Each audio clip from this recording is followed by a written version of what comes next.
네, 3월 2일 장 마감 후 방송 찐시황 방송을 시작합니다. 오늘 나오신 분은 유한타증권 선릉역 지점의 박진희 부장님. 안녕하세요. 네, 안녕하세요.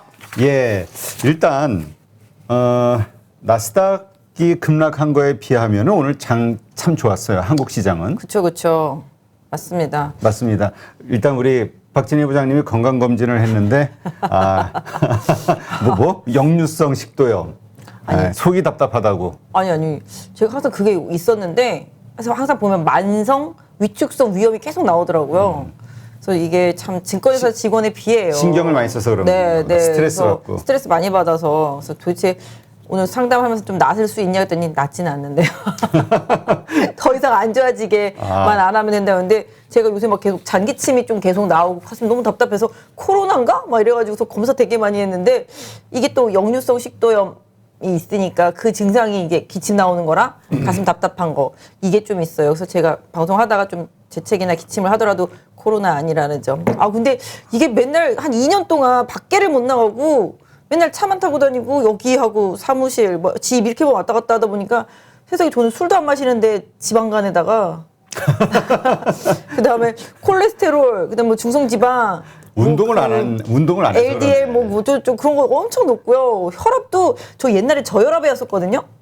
혈압이 옛날에 90에 60 막 이래가지고 너무 저혈압이었었는데 계속 살이 찌면서 정상 혈압이 돼서 작년에는 120에 80이라서 나 이제 정상이다 그랬더니 올해는 130에 90이래요. 내년 되면 고혈압 가게 생겼어요 진짜. 아니 건강 관리를 잘 하셔야 그때 댓글창에서 그 많은 분들께 공약 거신 거 있잖아요. 네. 그 4,000포인트 가면 비키니 입고 방송한다.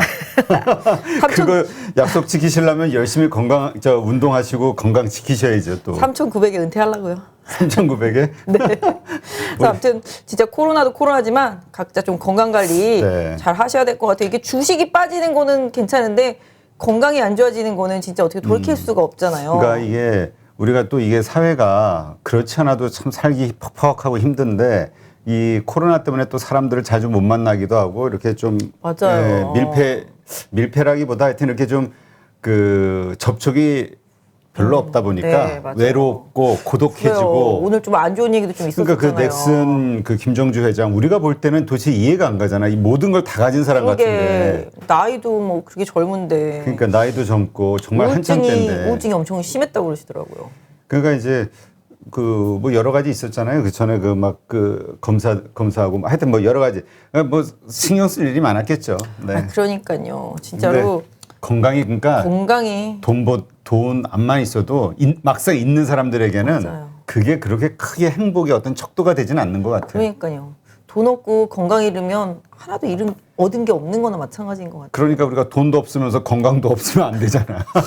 어떡하지? 돈이 없으면 건강이라도 해야죠. 어떡하지 진짜. 운동해야죠. 운동하고 맞아요.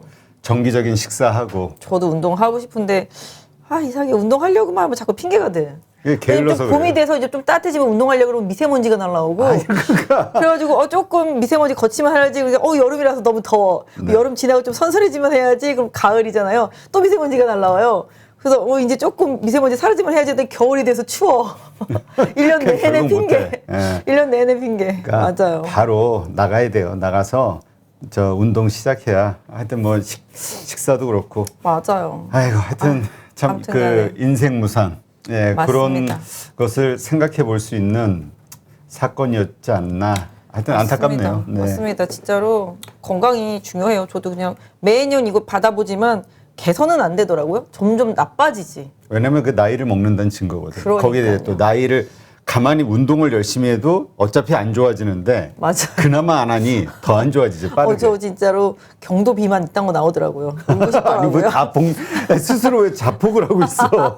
그럼 다 얘기해봐요. 또 뭐가 문제 또. 그러니까 그게 나이 들면서 나타나는 그런 고지혈증 쪽으로 가면서 복부 비만으로 가면서 이 비만이 가장 문제인 것 같아요. 아마 이게 40대 이후에는 아마 다 비슷한 고민들 하실 거예요. 그러니까요. 네. 근데 왜 바이오 주식들이 안 갈까? 이렇게 이 중요한 이 시점에 제약 바이오 이런 게 엄청 중요한데 헬스케어 말고 지금 그런 상황에서 지금 이 회사 제품을 먹어야겠다. 이 회사 서비스를 이용해야 되겠다. 머리에 딱 떠오르는 데 있어요?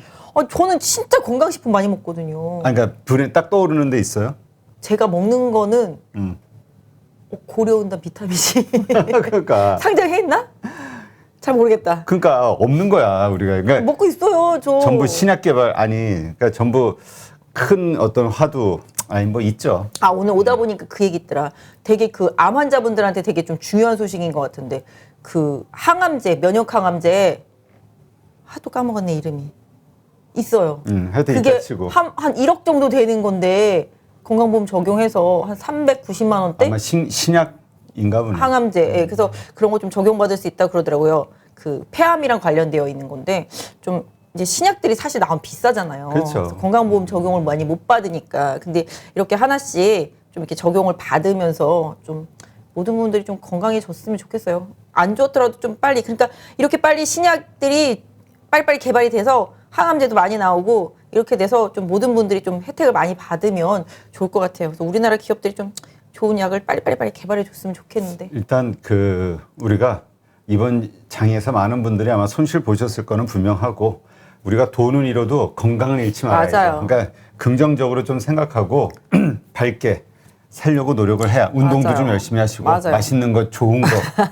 맛있는 게 아니라 맛있는 건 너무 많이 몸에 먹어서 좋은 안 거, 돼요. 몸에 좋은 거. 저 진짜로 사람들이 코로나 걸리면 증세가 어때? 막 다 물어보면 입맛이 없어. 막 이래서 내가 입맛이 없는 게 뭐지?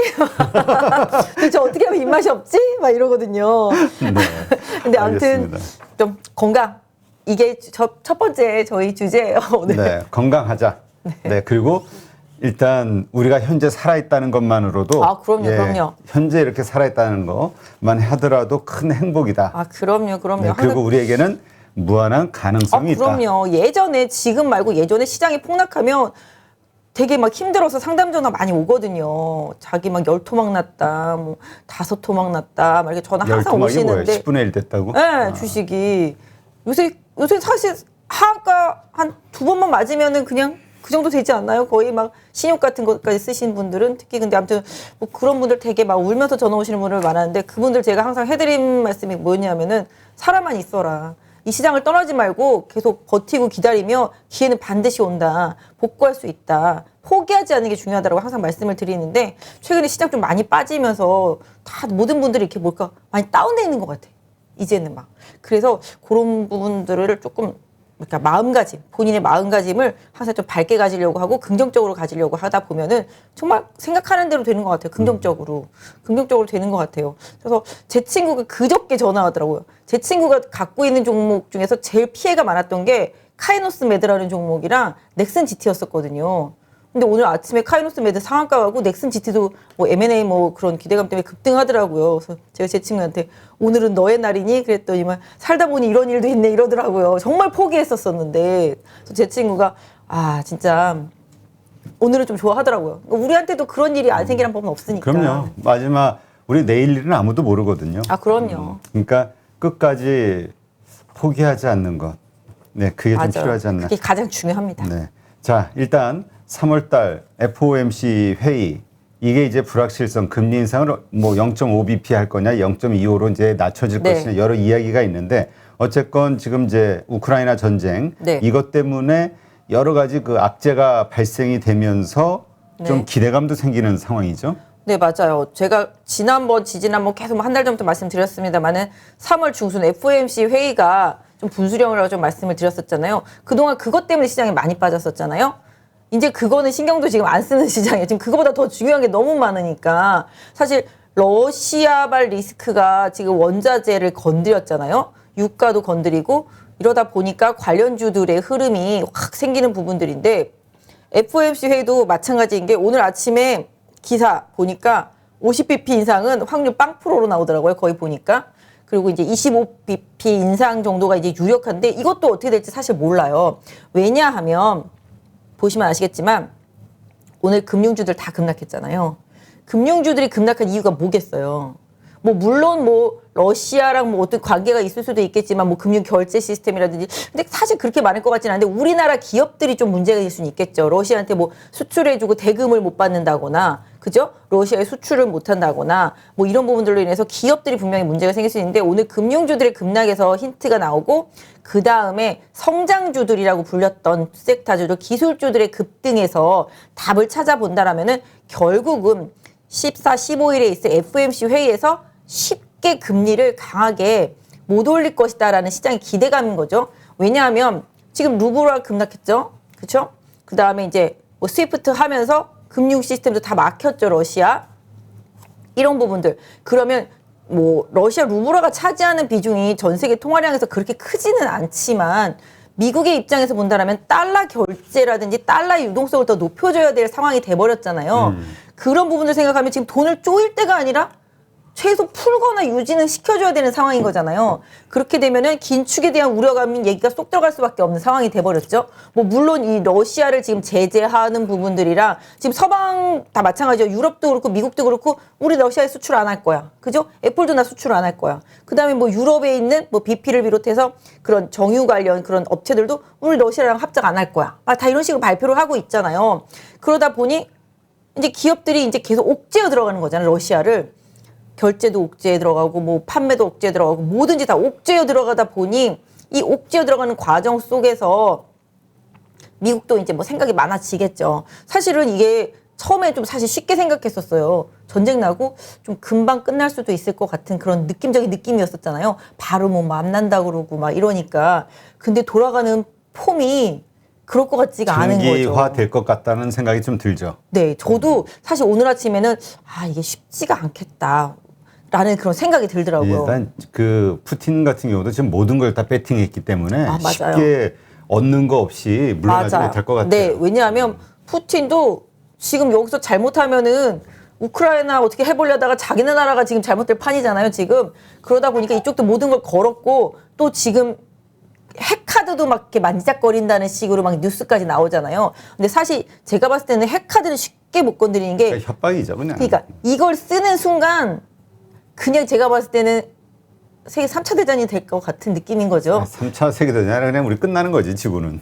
아니 건드리지 못해요. 제가 볼 땐 거기다가 그냥 다 쏟아 부을 것 같은데 미국이랑 유럽이랑 막 다 모여가지고 그렇기 때문에 러시아라는 그 존재가 없어질 수도 있잖아요. 사실 그럴 수가 있기 때문에 그거는 협박일 뿐이고 이제 핵카드를 강하게는 못 쓰겠지만 이게 전쟁이 좀 장기화되고 그러다 보면은 뭐가 문제가 생기게 되면요. 오늘 보시면 아시겠지만 원자재 관련주들이 엄청 급등했잖아요. 비철금속주들도 마찬가지가 되겠고 방산주들도 계속 급등하고 있단 말이죠. 그다음에 유가가 지금 100불을 넘어서는 상황이 되다 보니 이 부분까지 다 건드려지면서 또 이게 인플레 우려감으로 번진단 말이에요. 근데 미국 입장에서 이 인플레 우려감을 금리로 누를 수만은 없고 긴축으로만 누를 수 없는 상황이 지금 되어버렸잖아요. 그렇죠. 자칫해서 그런 수를 썼다가 이게 전 세계적으로 디플레가 날 수도 있는 그런 상황이 돼버렸기 때문에 연준의 행보가 이 인플레를 압박할 수 없는 상황이 돼버렸다는 거죠. 결론적으로는.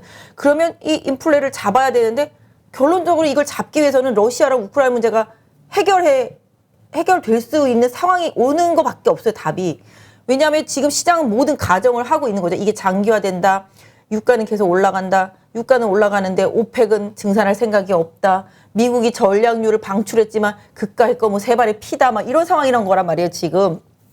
그런 상황이 되다 보니까 시장이 뭐 이거랑 관련되어 있는 종목들 위주로만 좀 강세를 보이고 있는 상황이기도 하죠. 그래서 기본적으로 연준의 행보는 쉽지 않다.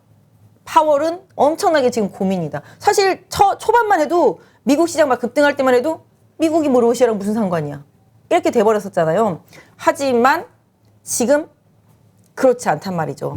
유가 급등하고 여러 정세 돌아가는 상황을 보아하니 이게 쉬운 게임일 것 같지가 않은 거죠. 미국에서 입장에서도. 남의 나라 얘기가 아니다라는 거죠. 처음에는 뭐 미국이 러시아랑 무슨 교육관계가 그렇게 많아서라는 생각도 했고 뭐 지네 나라 기름 다 나오고 뭐 나올 거 다 나오고 뭐 식량도 마찬가지가 되겠고 그래서 아무 문제 없을 거라고 생각했지만 뭐 미국 입장에서는 지네 나라만 생각할 수 있는 상황이 지금 아닌 게 돼버렸으니까 그래서 기본적으로 FMC 제가 봤을 때는 올려봐야 25pp 그 다음에 50pp는 좀 어려울 것 같고요.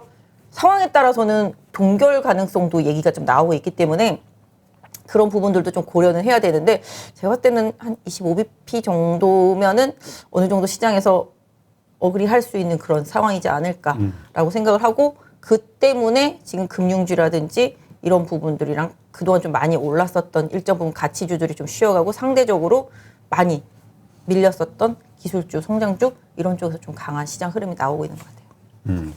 알겠습니다. 하여튼 이러다가 또 걱정이 되는 거는 원래 시장에서 예상하고 있던 수치들이 나오면은 이게 악재가 아닌데 그렇죠. 괜히 또 지금 25bp로 우리가 기대감을 낮췄는데 다시 그냥 50bp 나와버리면 이게 또 큰 악재가 될까봐 걱정이 되긴 하는데. 뭐 그럴 수는 있는데 그러면은 그건 악재라기보다 그것 때문에 내렸던 종목이랑 올랐던 종목이 반대 행보를 하겠죠.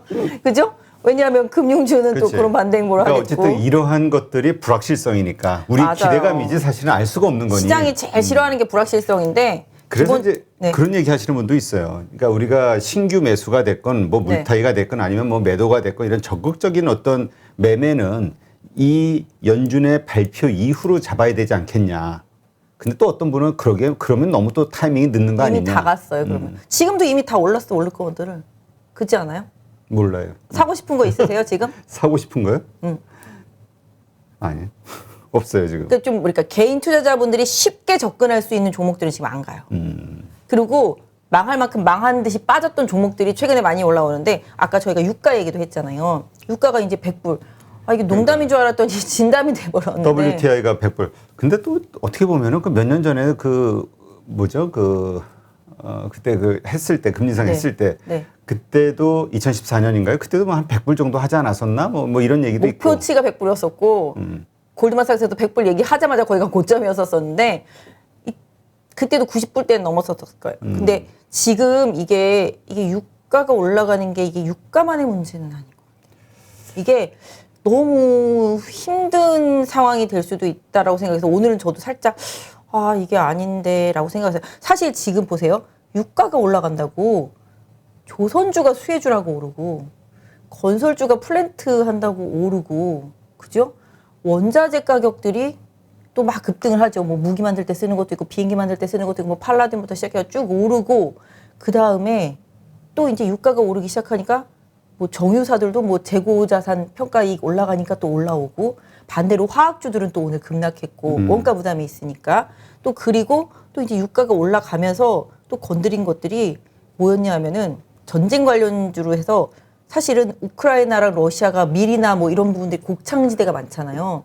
근데 이게 전쟁 때문에 이게 잘못하면은 이제 쑥대밭이 되지는 않을 수도 있겠지. 워낙 넓으니까 안 좋아질 수 있잖아요. 작황이 안 좋아질 수 있잖아요. 그렇게 되면 전 세계적으로 또 곡물가가 오르고 곡물가가 오르다 보면은 또 음식료 물가에 또 영향을 주잖아요. 그러니까 지금 우리가 걱정하는 게 스태그플레이션이잖아요. 다 맞아요. 그래서 그 부분까지 또 건드리고 그리고 우리나라 기업들 중에서는 오늘 보시면 아시겠지만 제조업들이 제가 요 사태가 끝나면 제조업들이 가장 많이 오를 거라고 말씀을 드리지만 아직 사태가 해결될 기미도 안 보이고 더 심화될 기미가 보이니까 제조업들이 막 빠지기 시작한단 말이에요.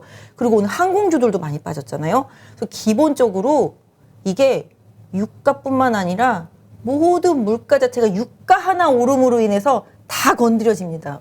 우리나라 기업들 중에서 기름값 올라서 버틸 만한 기업은 제조업체에는 없어요.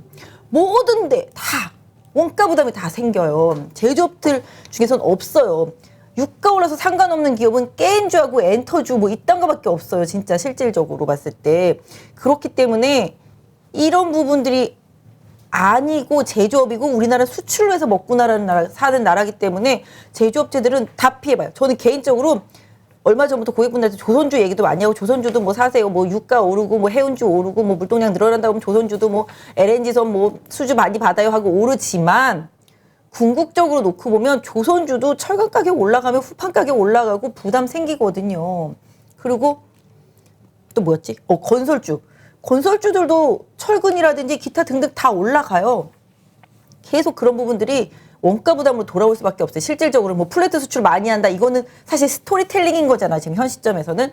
그러다 보니 국내 기업들이 뭐 오늘 수출입 발표도 났었잖아요. 사실 잘 나왔어요. 안 좋은 상황 속에서도 수출입 발표 상당히 좋았었지만 기본적으로 이 유가가 계속 고공행진을 하며 국내 기업들 중에서 살아남을 제조 기업들은 사실은 없다. 실적이 계속 악화되면 악화되겠지 이거를 뛰어넘기가 사실 쉽지 않거든요. 그래서 이 유가의 강세가 빨리 조금 수그러들어야 되는데 오펙도 지금 협조를 잘 안 하잖아요. 증산 자체를 안 하려고 그러잖아요. 뭐 지금 때는 이때다 뭐 이러는 건지 모르겠는데 좀 오펙에서 어느 정도 좀 해결해 주려는 기미만 보여줘도 시장이 좀 반응을 할 텐데 아직까지는 쉽게 좀 기대하기는 좀 많이 어려운 것 같긴 하더라고요.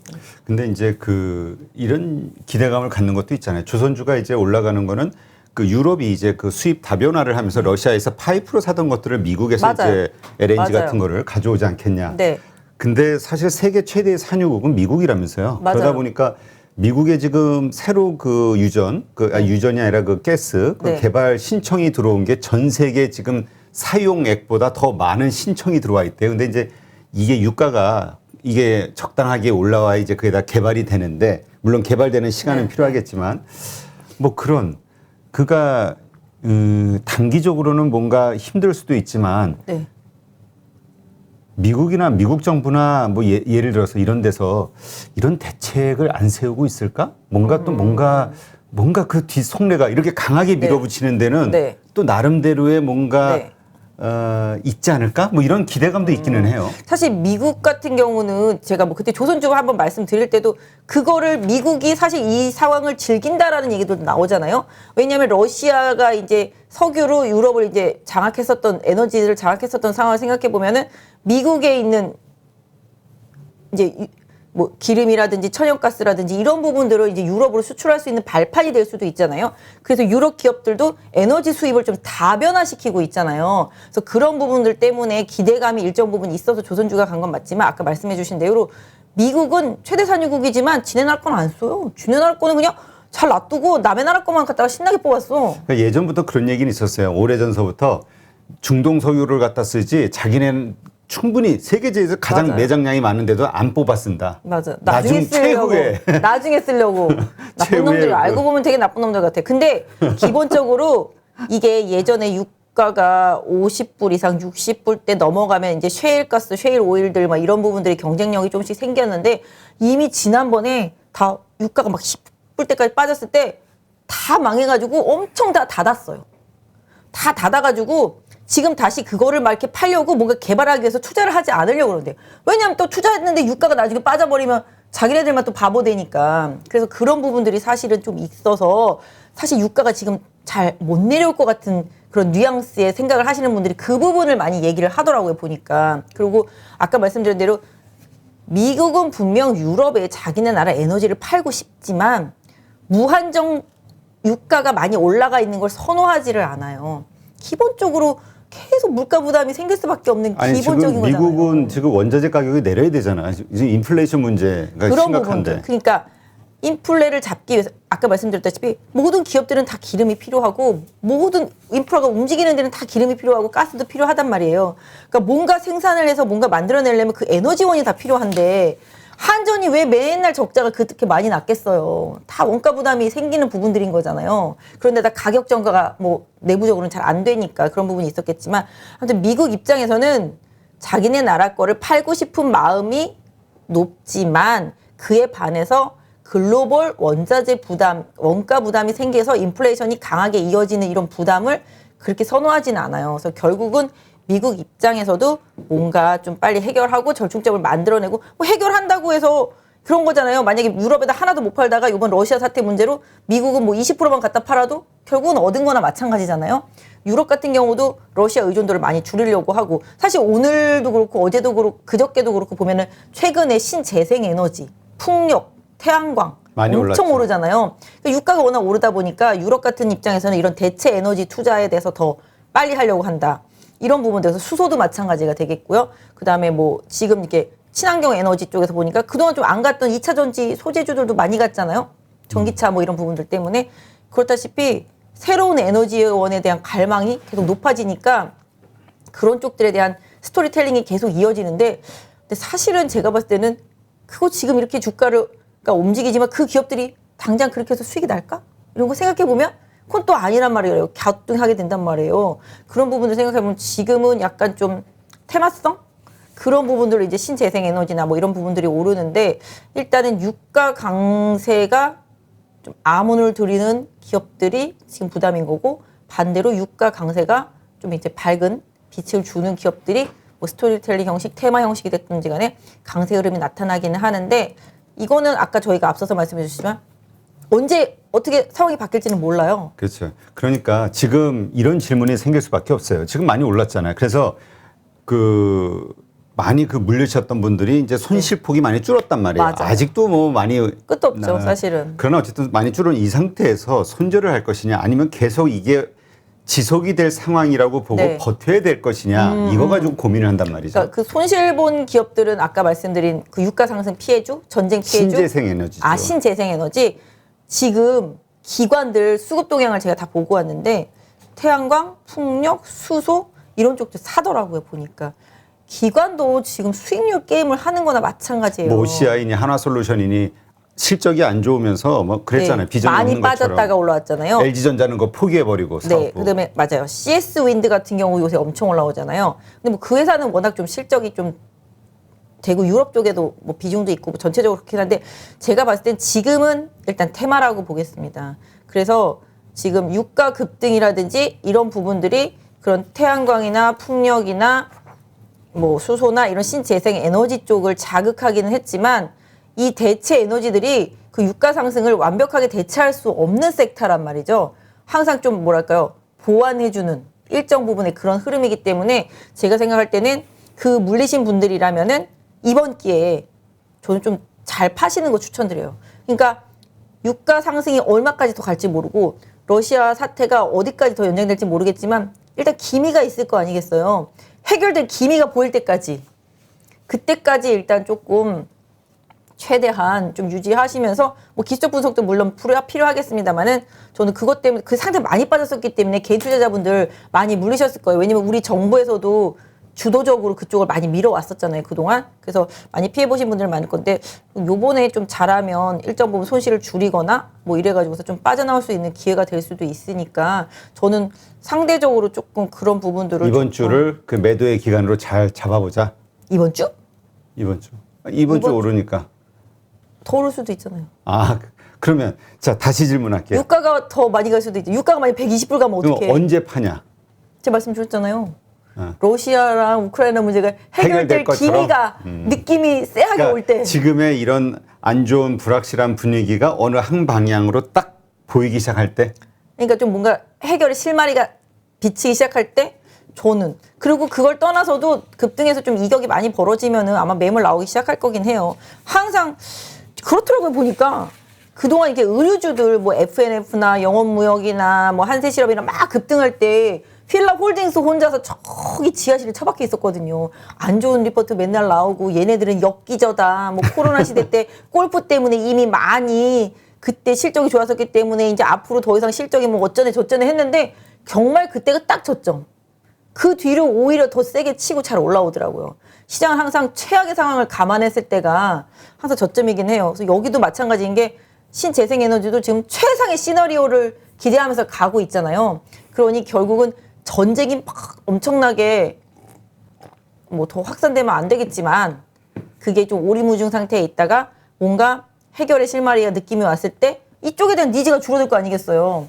그러니까 유가와 반대 방향으로 생각하시면 되겠죠. 유가가 꺾이는 시점에 이쪽에서는 차익 실현을 해줘야 된다라고 생각하시면 좀 답이 될 수 있을 것 같아요. 자 그렇다면 그 현대차하고 뭐 관련된 거 25만 대 규모 생산 시설이 있다면서요. 그러니까요. 그래서 현대차하고 이 관련된 부품주들은 네. 아마 지금 이제 좀 타격이 있는 건데. 네 맞아요. 예, 이 회사들은 어떻게 해야 될까요? 와 당분간 진짜 어려운 거로 봐야죠. 저 살다 이렇게 엎친 데 덮치는 거 설상 가상 진짜 사면 초과에 있기도 힘든 게 자동차인 것 같아요. 진짜 없어서 못 팔잖아요 지금. 못 만들어서 못 파는 거죠.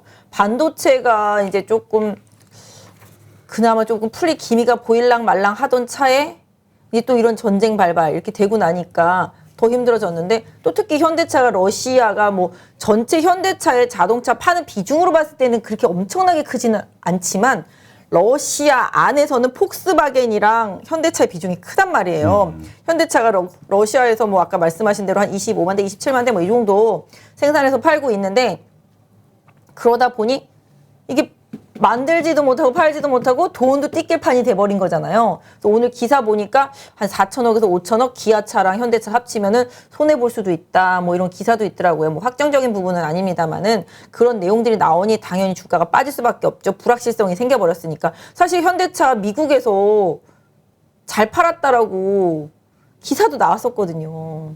괜찮다고.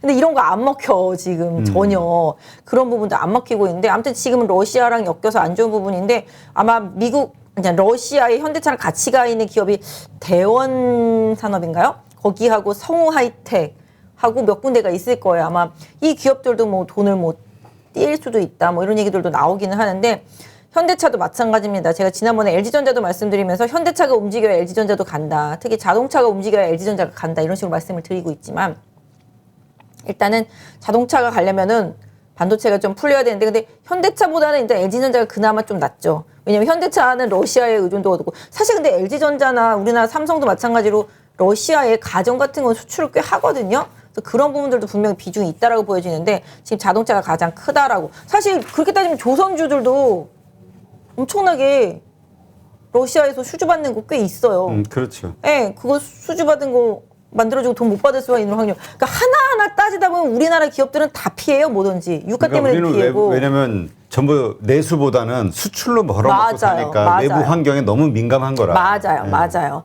그렇기 때문에 그렇게 따지면은 호재가 될 기업은 하나도 없다라고 보시면 맞긴 한데 아무튼 뭐 자동차 관련주들은 제가 생각할 때 아까 그 말씀드린 대로 지금이 최악이잖아요.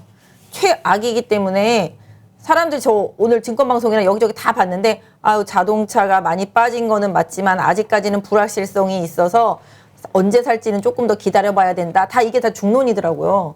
보니까. 근데 뭐 어느 정도 서강이 비치게 되면은 그때는 좀 더 올라 있을 수도 있겠죠. 근데 제가 현대차가 이렇게까지 빠질까? 사실은 18만 원 정도면은 바닥이다라고 생각했었는데 한 번 더 빠지더라고요, 보니까. 그래서 지금 보면은 차트상으로 제가 아까 봤을 때는 정말 최대로 빠지면 한 16만 원대 정도? 요 정도가 최악일 수는 있을 것 같기는 한데 일단 최대한 좀 녹아 있긴 해요, 주가에. 그래서 자동차나 또 특히 이제 러시아에 같이 가 있는 부품주들 같은 경우 지금 힘든 구간이긴 하지만 뭐 이 전쟁 영원히 할 건 아니잖아요. 그렇죠. 어느 순간 끝나겠죠? 그걸 고려해 보신다면은 손절보다는 지금은 조금 힘드시겠지만 뭐 마냥 버티라고 말씀드리는 게 좀 죄송스럽기도 하지만 자동차라든지 그 외의 수출주들, 제조업들 가지고 계신 분들은 요 사태가 끝나는 게 뭐 영원히 하는 건 아니니까 뭐 예전에 크림반도도 한 달 정도 했다고 크림반도 할 때도 그래서 그렇게 생각해 보면은 조금만 기운 내시고 좀 참아 보시면 도움이 되지. 아까 제 친구 보세요. 그냥 한 방에 상한가 가잖아요. 기다리니까. 뭐 그런 일이 일어나지 않을 수는 있겠지. 뭐 현대차가 상한가 가는 게 쉬운 건 아니니까. 그렇긴 하겠지만 그 외에 자동차 부품주들 같은 경우는 일단은 조금 시간을 갖고 여유를 갖고 좀 기다려 보시는 전략이 좋고 만약에 자동차 쪽에서 뭔가를 한다라면은 저는 약간 자율주행차 쪽들 이런 쪽들이 좀 괜찮을 것 같아요. 그 보니까 중소형단데. 네네 자율주행차들 소프트웨어적인 측면들 보니까 흐름 괜찮더라고요. 제가 그때 말씀드린 대로 아까 말씀드린 대로 성장주 기술주들이 오늘 좀 좋았었잖아요.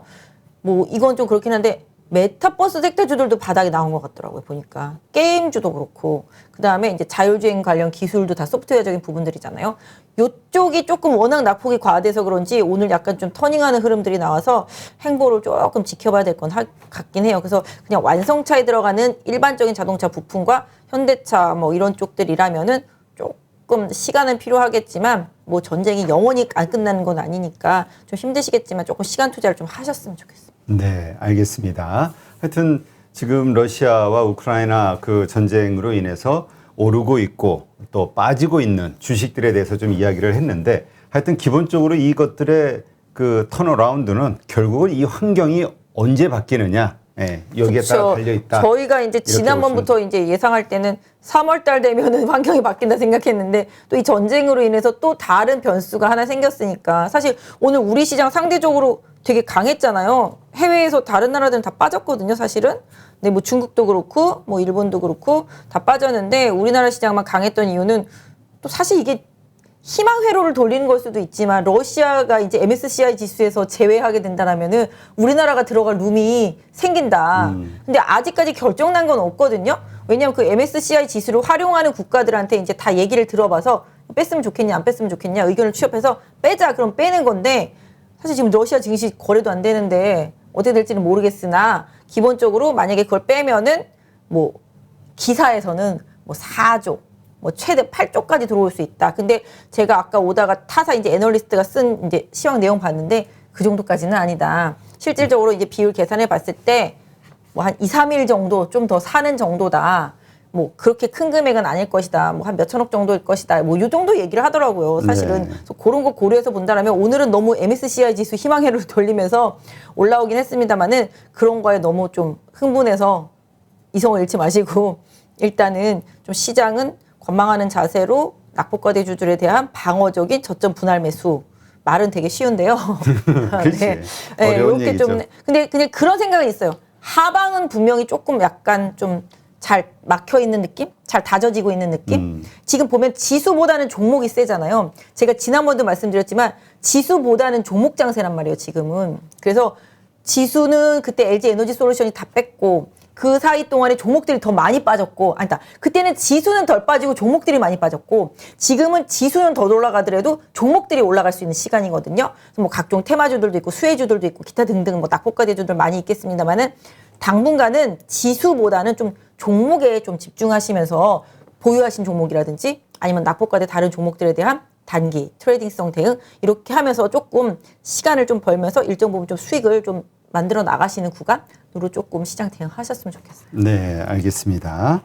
자, 우리 이제 지난번 시간에 네. 우리 박진희 부장님 메일 주소를 하나 알려드리면서 네네. 본인이 가지고 있는 포트폴리오에 대해서 사연과 네네. 함께 좀 보내달라 말씀을 네, 드렸는데 네, 네. 한 25분 정도가 메일을 보내셨다고 생각보다 네. 많이 보내셨어요. 아, 그렇더라고요. 보니까. 그래서 오늘 일단 그 가운데서 이제 세 분을 추리셨는데 일단 좀 전체적인 이야기 한번 해주시죠. 네, 이 세 분을 추린 뭐 가장 중요한 점은 1, 2, 3등에 보내 메일 순서 뭐 1, 2, 3등. 참 심플해. 생각을 좀 하면서 살자니까. 아니 근데 첫 번째니까 맞아요. 1, 2, 순서. 3등으로 보내신 정성이 분들, 문제지. 네, 그 정성적 평가가 일단 있었고요. 네. 근데 제가 내용 메일을 다 읽어봤어요. 25분 다 읽어봤었는데, 저 진짜 깜짝 놀랐어요. 왜요?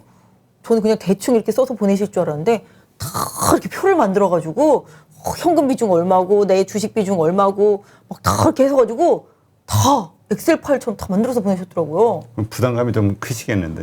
아니 그래서 저보다 더 컴퓨터 잘 다루시더라고요 다들.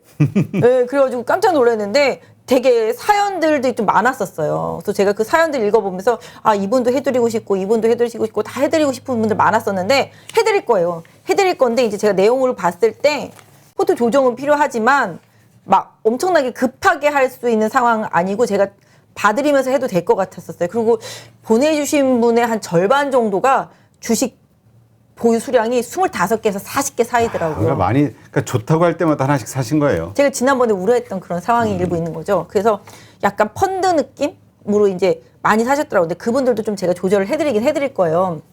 그런데 오늘 보내주신 분들은 이제 1, 2, 3등이에요. 보내오신 순서 1, 2, 3등인데 이제 대충 보면은 이제 뭐 일단 첫 번째 신청자 1번. 네, 일단 시청자 간단하게 1번 소개하면 볼게요. 20대 후반이시고 네. 예, 1억 2천만 원의 시드 가운데서 현재 30%만 일단 주식 비중이 이거 잘 하고 계시네. 네네. 나이도 젊으신데. 네네. 일단 한번 설명해 주시죠. 네, 그래서 말씀 주신 대로예요. 그래서 일단 시드는 한 1억 2천 정도인데 본인은 이제 지수가 2,450까지 좀 빠질 수도 있을 것 같아서 30%만 주식을 편입하셨다고 그러시더라고요.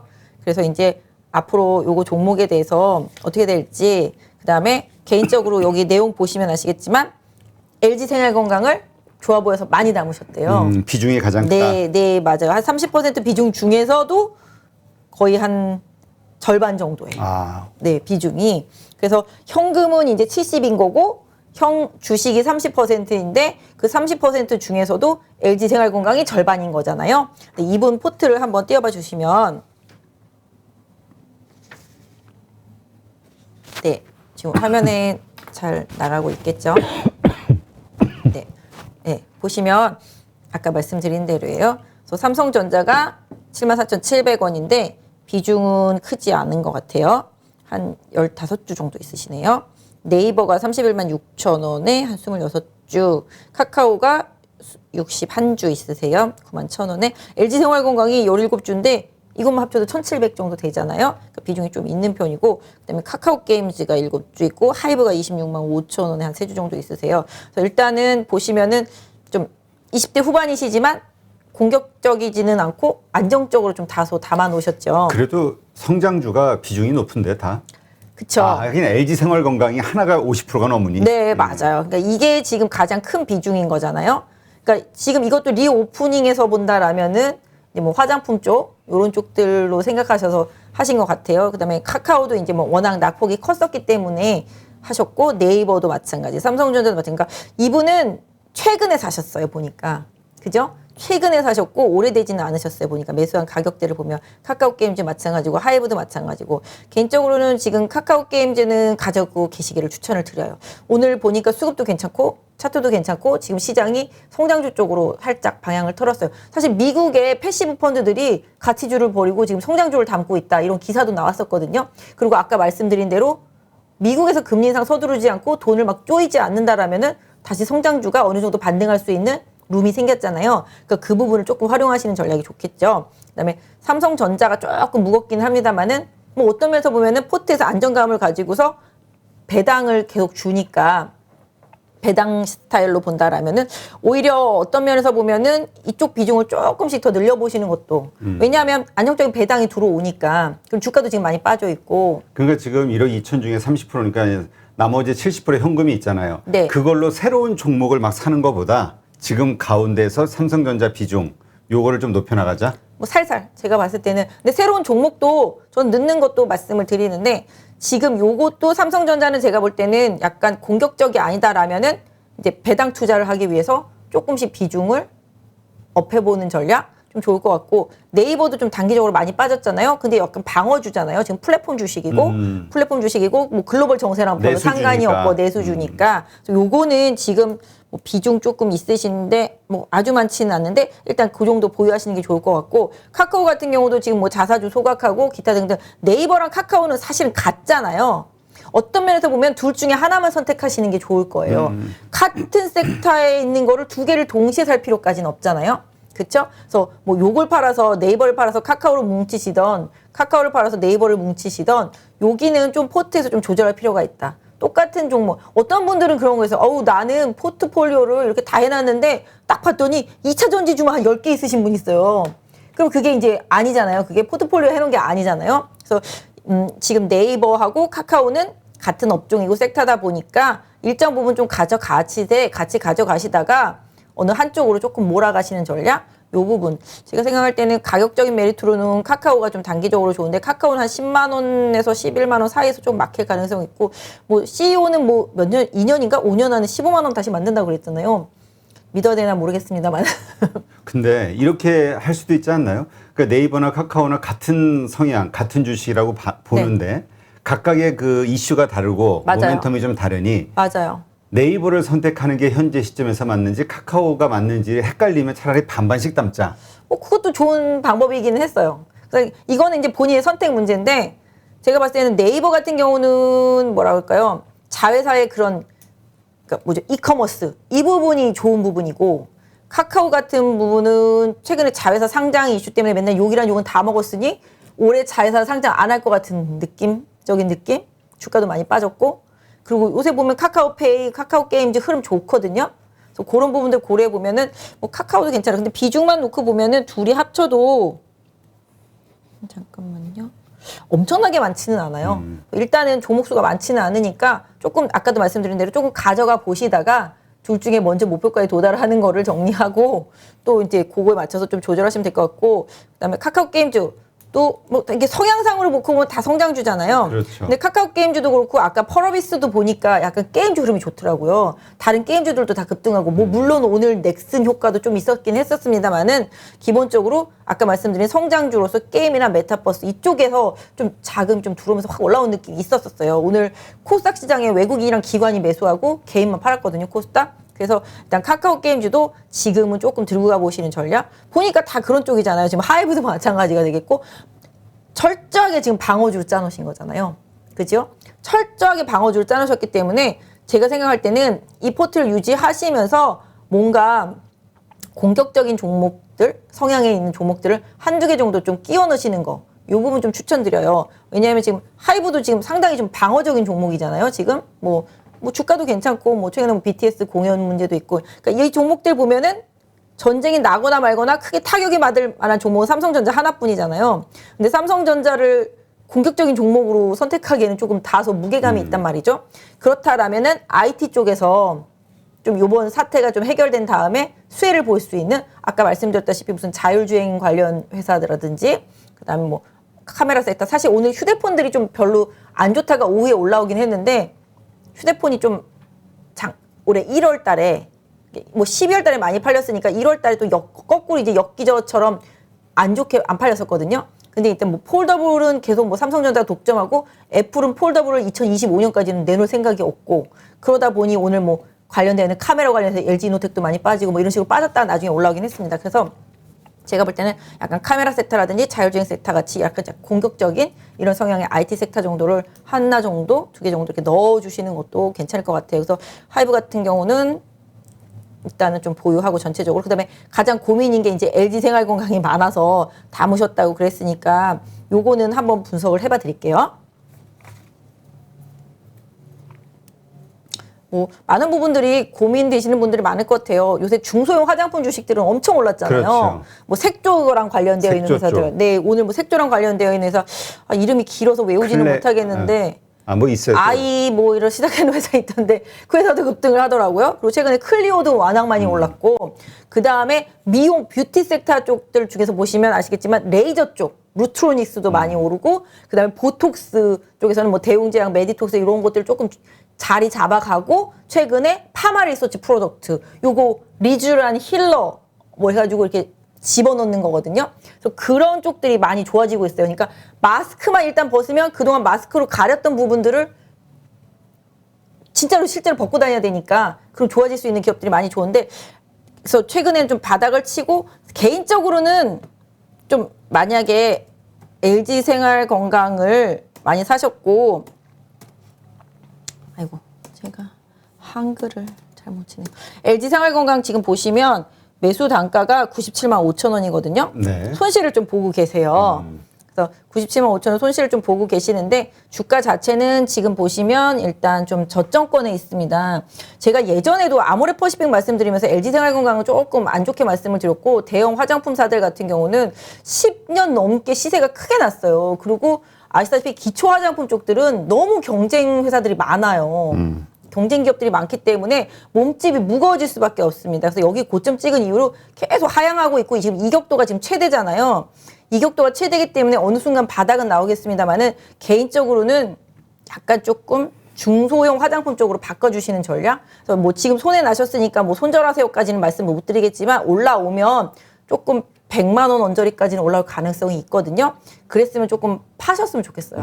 파시고 좀 탄력성 있는 중소형주. 네, 정말 나는 그래도 대형주 하고 싶다 그러면은 오히려 아모레퍼시픽이 조금 더 나은 것 같고요. 대형주 단에서는 상대적으로. 그리고 중소형주 쪽 화장품 쪽들로 조금 바꿔주시되 아까 말씀드렸던 대로 그런 색조들은 또 이미 많이 오르기도 했지만 뭐 용기들도 있거든요. 화장품 용기들. 그다음에 반대로 아까 말씀드린 뭐 레이저나 뭐 보톡스나 힐러나 막 이런 쪽들 이런 쪽들을 조금 더 활용하시는 전략이 맞지 않을까. 그래서 개인적으로는 LG생활건강은 조금 추세가 좀 많이 망가져서 모르겠어요. 정말 시장이 막 좋아지고 막 중국인들이 막 갑자기 LG생활건강 거를 엄청 쓰고 이러면 또 달라질 수는 있겠지만 섹터 내에서는 오히려 뭐 코스맥스나 요새 한국콜마도 많이 올라오고 있듯이 이렇게 OEM, ODM 하는 업체들이 있잖아요. 그런 쪽들이 조금 더 낫고요. 그다음에 중소형주단에서 이제 색조를 차라리 하시는 게 조금 나을 수도 있을 것 같아요. 그래서 LG생활건강은 조금 비중을 줄여 나가시는 전략 네. 이런 부분들 좀 추천드리고 종목은 좀 다른 종목을 좀 교체하시는 부분들 좀 섹터 내에서 그거 좀 추천드릴 수 있을 것 같아요. 네, 알겠습니다. 자, 그럼 이제 두 번째 그 사연자 신청한 거 한번 보죠. 네. 이분은 2019년 12월부터 월급 받으면 조금씩 주식을 매수했다. 분할 매수하신 것 같고요. 그다음에 매도 타이밍을 잡기 어려워서 그냥 장기 투자를 선호하고 있다. 그다음에 미국 대형주 중심으로 투자하다가 2021년 1월부터는 국내 주식 비중을 확대 중에 있다. 물타기를 하다 보니 비중이 자꾸 늘어난다. 물타기 한다는 얘기는 이제 손실을 계속 보고 있다는 얘기죠. 추가 매수를 하신 네. 거죠. 빠지니까. 네. 그래서 이분 제가 포트폴리오를 봤거든요. 근데 너무 괜찮은 것들이 많이 있어서. 그러게 우량주 네. 중심으로 잘 담으신 것 같은데. 네, 맞아요. 많이 담으셨어요. 네, 그래서 이 부분 같은 경우는 이제 본인이 생각할 때 이제 일단 환율. 한번 또 띄워봐 주죠. 네네. 환율 종목. 때문에도 좀 고민이 좀 많으셨던 것 같아요. 그래서 최근에 계속 물 타다 보니까 주식수만 잔뜩 많이 늘어나서 뭐 약간 그랬다라고 말씀하시는 부분. 아, 맞아요. 이 부분이죠. 이 부분. 네. 그래서 이 부분인데 미국 주식도 뭐 내놓으라 하는 주식은 다 갖고 계세요. 지금 근데 보니까. 딱 보니까 안정적 성향의 투자자라고 느껴지는 게 우리 소위 그 리비안이 됐든 뭐 이런 네, 이런 맞아요. 루시드가 됐든 이런 게 없잖아요. 우리 밈 주식에 네, 가까운. 네. 제가 근데 화면에는 이렇게 요약이 되어 있지만 실질적으로 이분이 보내주신 포트에 보면은 산 이유가 다 적혀 있어요. 이거는 이래서 샀고 저건 저래서 샀고 그래서 아 대단하시다 이렇게 탁탁탁탁 정리를 해갖고서 가지고 계시더라고요. 그래서 대단하시다 그랬어요. 보면 이제 코스트코 같은 경우도 안정적이잖아요. 뭐 디즈니 같은 경우도 뭐 이제 코로나 이후를 생각하신 것 같고요. 근데 이 부분은 뭐 그때 이유를 써 있었는데 제가 그 이유는 못 봤는데 아무튼 그 다음에 이것도 ASML도 아시다시피 이제 좋은 회사고 그다음에 넷플릭스도 다 그런 성향 다 약간 좀 안정 성향인 가면에 확실히 이제 지배력이 있는 회사들이잖아요. 테슬라도 그렇고 알파벳도 그렇고 MS도 그렇고 애플도 그렇고 그래서 미국 주식 갖고 계신 걸 봤는데 미국 주식은 크게 문제는 없는 것 같아요. 그래서 미국 주식이 뭐 여기서 미국이 무너지면은 문제가 생기겠지만 미국이 무너지지 않으면 괜찮은 회사들을 다 가지고 계시니까 일단 미국 주식들은 이대로 좀 유지를 계속 하시는 거 이 부분 좀 추천드릴 수 있을 것 같고 종목들을 이제 쭉 봤는데 이제 보시면 한국조선해양, 현대미포, 현대차, 현대백화점, 모두투어, 펄어비스, SK하이닉스, 삼성전자, SDI, 삼성전기 이게 저 섹터별로 있잖아요. 지금 보시면 이제 여기는 이제 조선주, 이제 자동차 좀 있고 게임주 하나 있고 여행사 하나 있고 백화점 하나 있고 반도체 내놓으라 하는 거 있고 2차 전지 있고 MLCC 있고 그렇죠? 다 실적들 괜찮은 것들. 네, 여기는 같은데. 이제 다 아시겠지만 뭐 ETF 이제 가지고 계시는 부분이 있고요. 근데 지금 보면은 뭐 어떤 면에서 보면 겹치잖아요. 삼성전자 하이닉스를 갖고 있는데 코덱스 반도체를 가지고 있단 말이에요. 삼성전자 하이닉스 있고 코덱스 반도체 아니겠어요? 그렇죠? 그러면은 여기서는 제가 생각할 때는 삼성전자 비중이 전체 비중에서 한 6.7% 정도 돼요. 그리고 하이닉스 비중이 7.8%예요. 둘이 합치면 지금 15%죠.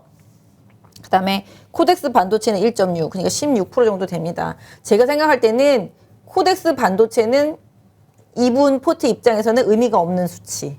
그죠? 그러니까 저는 요거를 조금 조절해 주시거나 아니면 이걸 조절해서 여기다 더 실으시거나 그죠? 하지만 제가 생각할 땐 지수가 올라가면은 하이닉스나 삼성전자가 나중에 견인할 가능성이 좀 있고 지금 반도체 메모리 쪽들이 지금 가격이 계속 다운된 상태인데 이 메모리 반도체 가격들이 한 2분기를 지나면서 조금씩 회복될 가능성에 대한 애널리스트들의 언급들이 나오고 있거든요. 그러면 조금만 기다리시면 되겠죠. 지금은 오히려 하이닉스가 사실은 삼성전자보다 좀 더 좋고 제 입장에서는 하이닉스가 삼성전자보다 좋지만 하이닉스가 이미 좀 많이 올라왔었다가 지금 빠진 상태이기 때문에 뭐 여기를 더 추가 매수하시기보다는 가지고 계시고 삼성전자는 여기 7만 선 라인으로 해서 일단 좀 보유하시는 전략을 드리고 반대로 코덱스 반도체는 겹친다. 일정 부분 나중에 삼성전자 하이닉스와 네, 반도체 겹치잖아요. ETF와 네. 이걸 같이 겹쳐서 가질 필요는 없다. 그렇죠, 그렇죠. 그러다 보니 코덱스 반도체 같은 경우는 없애시거나 줄여주시는 게 뭐 지금도 비중이 크지는 않지만 줄여주시는 게 좋겠다. 여기 또 있잖아요. 비메모리 반도체 액티브도 또 있잖아요. 파운드리 쪽 앞으로 네. 삼성전자 근데 이제 저기 저 중소형주 딴들도 같이 포함이 돼 맞아요, 있을 테니. 맞아요. 그래서 비메모리 반도체 액티브 있는데 사실 지금 비메모리 반도체가 자동차 때문에 이제 그동안 좋았던 부분들이고 뭐 자율주행차에서도 좀 중요하고 되게 중요합니다. 그래서 제가 생각할 때는 비메모리 반도체 액티브는 남기시되 코덱스 반도체는 없애시는 게 맞지 않을까. 제가 생각할 땐 그렇습니다. 메모리 대장인 하이닉스가 있잖아요, 지금.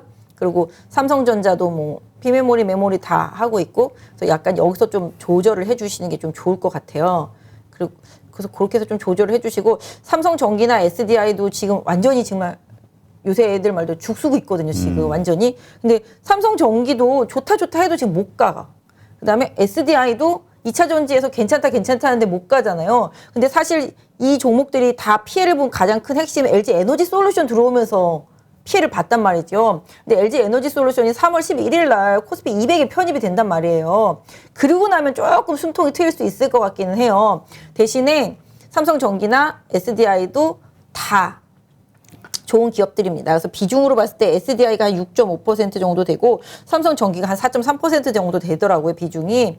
일단은 IT 비중을 다 합치면 거의 한 20% 넘어가죠? 그죠? IT 비중 다 합치면은 아까 이게 15%였었는데 한 25% 정도 되는 것 같아요. 25% 정도 되는 것 같아요. IT 비중. 그러니까 제가 생각하는 IT 비중 자체는 전체 포트에서 나쁘지는 않아요.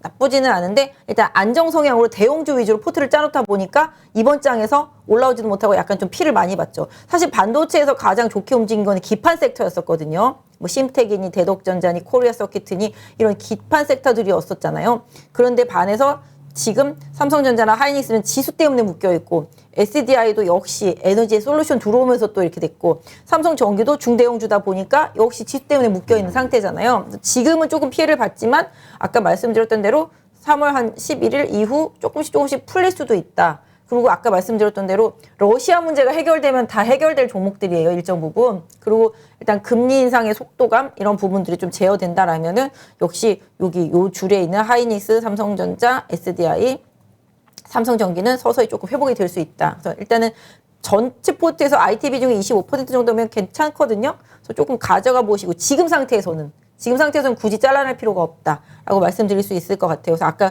코덱스 반도체 요거 하나만 조금 정리할 필요가 있을 거라고 보여지고 있고요. 펄어비스는 아까 제가 서두에서도 뭐 차트 괜찮고 최근에 성장주나 기술주들 낙폭과대했던 종목들 올라오고 있으니까 좀 보유하시고요. 펄어비스도 사실 뭐 메타버스 게임, 뭐 도깨비 이런 부분들 때문에 움직임이 있었었는데 뭐 요새 대선 주자들이 공약을 내놓잖아요. NFT나 뭐 암호화폐나 가상자산, 메타버스 이런 부분들 뭐 활성화시키고 뭐 인정해 줄 것 같은 얘기들도 좀 나오잖아요. 그리고 뭐 글로벌 상황이 안 좋다 보니까 또 이런 쪽으로 아까 또 금리 인상 약간 지연되면 성장주 다시 좀 한번 시세 낼 수 있잖아요. 전쟁이랑 아무 상관없으니까. 그런 상태고 펄어비스는 좀 비중이 한 4.6% 정도 있어요. 네. 나쁘진 않을 것 같아요. 이 차트가 지금 없나요? 요 그림이? 이미지가?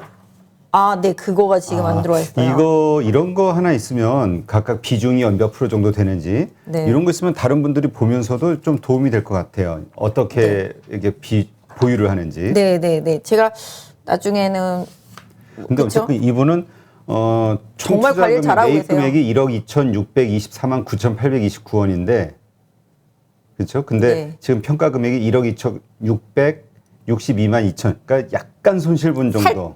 살짝 몇십만 원?